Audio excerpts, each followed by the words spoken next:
Magandang gabi po sa lahat. Pwede niyo akong tawaging Ira.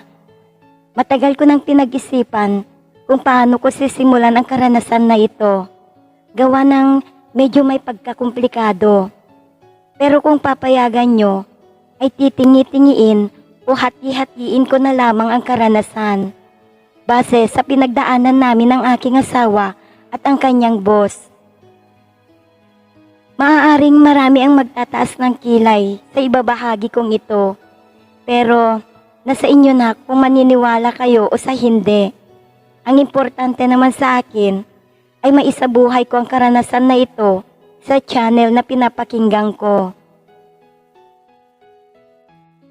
4 na taon nang nagtatrabaho ang aking asawa sa kasalukuyan niyang kumpanya.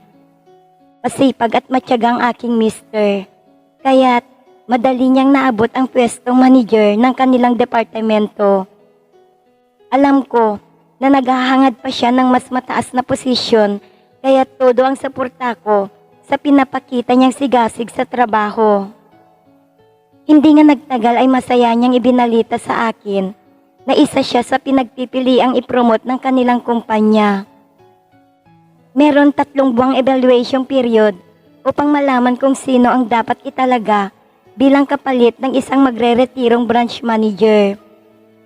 Sa 3 buwang palugit, dapat ipakita ng mga kandidato ang kanilang kakayanan at abilidad upang masungkit ang posisyon. Lalong naging subsob sa trabaho ang aking asawa.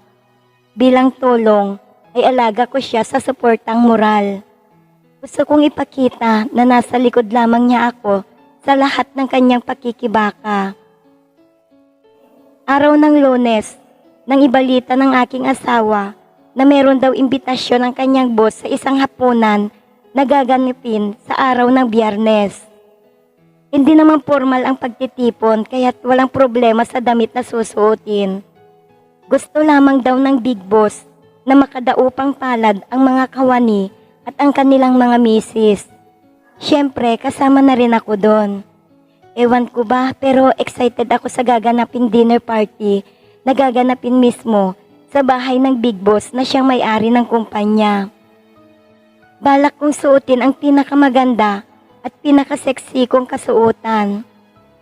Siyempre, gusto kong talbugan ang lahat ng mga misis na dadalo sa pagtitipon na iyon. Dumating na ng araw ng Biyernes. Nalula ko sa rangya at laki ng bahay ni Mr. Yap. Nasa isang marangyang subdivision sa May Ortigas ito. May karamihan ng mga tao. Bale, wala ito sa malawak na bakuran ng mansyon. Sa unang pagkakataon, nakita ko ng personal si Mr. Yap. Sa edad niyang 45, hindi mo aakalain na siya ang pinaka-big boss ng ilan sa naglalakihang kumpanya sa Metro Manila. Casual na casual ang kanyang kasuotan. Isang jeans na tinernuhan lang ng isang mamahaling polo shirt. Sa tayo at tindig ni Mr. Yap ay kitang-kita ang pagkasimpatiko nito. Magandang pangangatawan na halatang alaga sa gym. Pinungumiti at parang laging nangungusap ang mga mata kong tumingin. Sa buong gabi ng pagtitipon, makailang ulit ko na rin nahuling sinusulyapan ako ni Mr. Yap. Sino ba naman ang hindi mabibighani sa taglay kong ganda at kaseksihan? Sa edad na 27 ay mukha pa rin akong dalaga at hindi halata na meron na akong 2 anak. Lumipas ang ilang araw matapos ang pagtitipon, naalala ko kung ano ang sinabi sa akin ni Mr. Yap habang kinakamayan niya ako. "So, you are Mrs. Manalo. Nice to meet you. You're so pretty ha. Swerte naman ni Jasper sa'yo." Sabay tawa at tapik sa balikat ng asawa ko.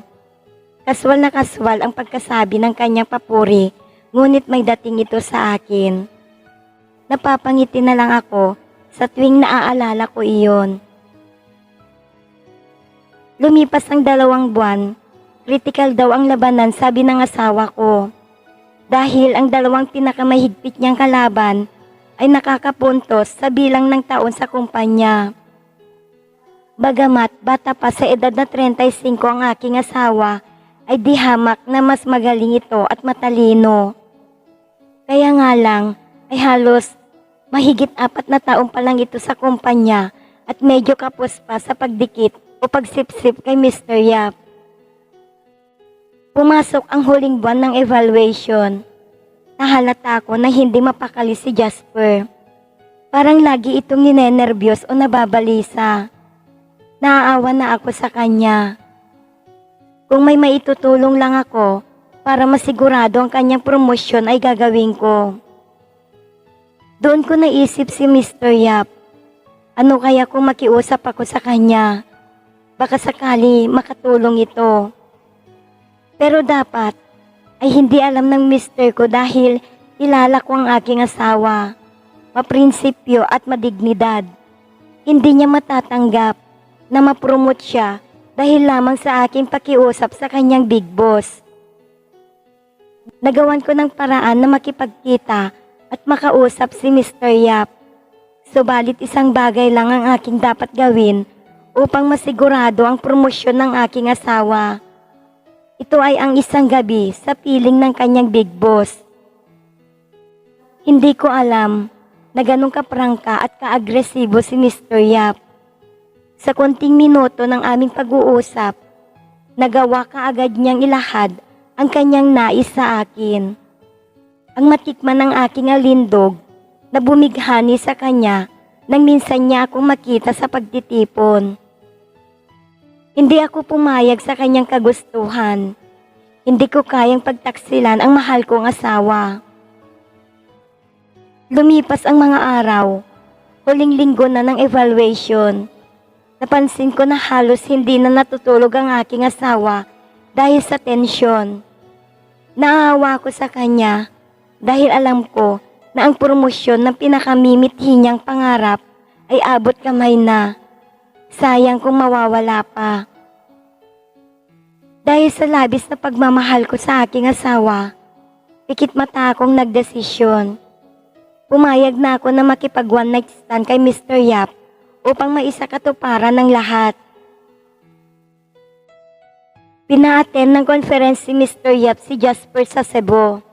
At presto, meron ng oras na nakalaan para sa aming dalawa ni Mr. Yap. Unang gabi, nawala si Jasper. Inabiling ko muna ang aking mga anak sa kanilang yaya at nagsinungaling na pupunta ako sa isang midnight sale sa Uniwide. Sa isang bahay bakasyonan sa Tagaytay kami humantong ni Mr. Yap. Matapos bumaba sa chopper, nagtuloy kami kaagad sa kanyang magarbong kwarto. Walang sinayang na oras si Mr. Yap. Agad niya akong hinubaran, hinalikan at hinaplos ang buo kong katawan. At nang nagalit ang alaga nito, ay pinahiga niya ako sa kama at pinaghiwalay ang aking mga hita. Walang sabi-sabing ibinaon ang kanyang sandata sa aking lagusan. Pinaatira sa bante niya ang kanyang kargada sa tuyo kong lagusan.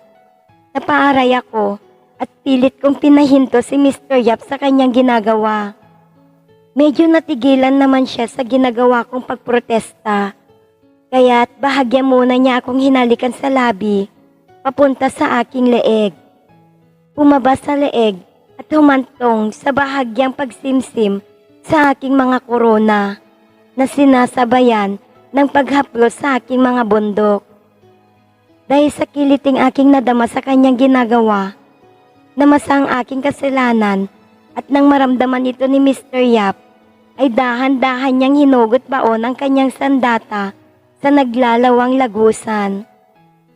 Napapasabay na rin ako sa tempo ng kanyang pag-ayuda hanggang maramdaman ko na lang na sinasalubong ko na ang papabilis na kanyang pagulos. Papadiin na ng papadiin ang pagkanyod nito hanggang kami ay humihingal na nagpabuga. Matapos ang unang sultada, naghiwalay ang aming magkasugpong na katawan. Pahigang na mahiga si Mr. Yap at ako na may tulala at hindi ko alam ang aking gagawin. Nanaig ang aking konsensya sa ginagawang kataksilan pero kailangan kong gawin para sa tagumpay ng aking asawa. Halos kalahating oras lang ang nakaraan. Naramdaman ko na bahagya na namang hinaplos si Mr. Yap ang aking makikinis na hita. Patagilid siyang lumapit sa akin at hinalikan ng aking maninipis na labi. Sa totoo lang, magaling siyang humalik, kaya't gumanti na rin ako ng halikan. Naglingkisan ang aming mga dila at halos kapusin ng hininga sa tindi ng espadahan. Aliw na aliw siya sa paglalaro sa matambok kong kasalanan. Hinagod ang aking biyak at panakanakang pinasok ang gitnang daliri sa aking lagusan. Nagustuhan ko na rin ang ginagawa niya sa akin. Kaya naman nawala sa isip ko ang aking asawa at ang ginagawa kong kataksilan sa kanya. Matapos ang ilang sandali ang paglalaro namin, ay nagsimula na naman akong birahin ni Mr. Yap. Sinampay niya ang aking mahabang binti sa kanyang balikat. Kaya't baon na baon ang galit niyang sundalo sa matambok kong kasalanan. Nasa gitna na kami ng tsorbahan nang tumunog ang phone ko. Shit, tumatawag ang aking asawa. Sinenyasan ko si Mr. Yap na tumigil at manahimik muna.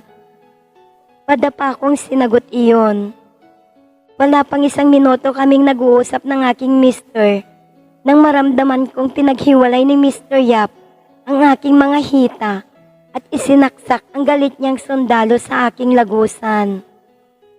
Muntik na akong mapaungol, kaya't inagapang kong takpan ng mic ng sipi ko. Inayuda ako ng tsekwa habang kausap ko si Mr.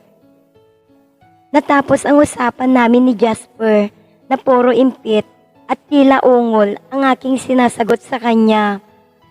Pero sa pakiramdam ko naman ay hindi siya nakahalata dahil masaya siyang nagpaalam. Makailang ulit na rin kaming nagpagulong-gulong sa kama at nagparaos ni Mr. Yap bago natapos ang isang gabing pinangako ko sa kanya.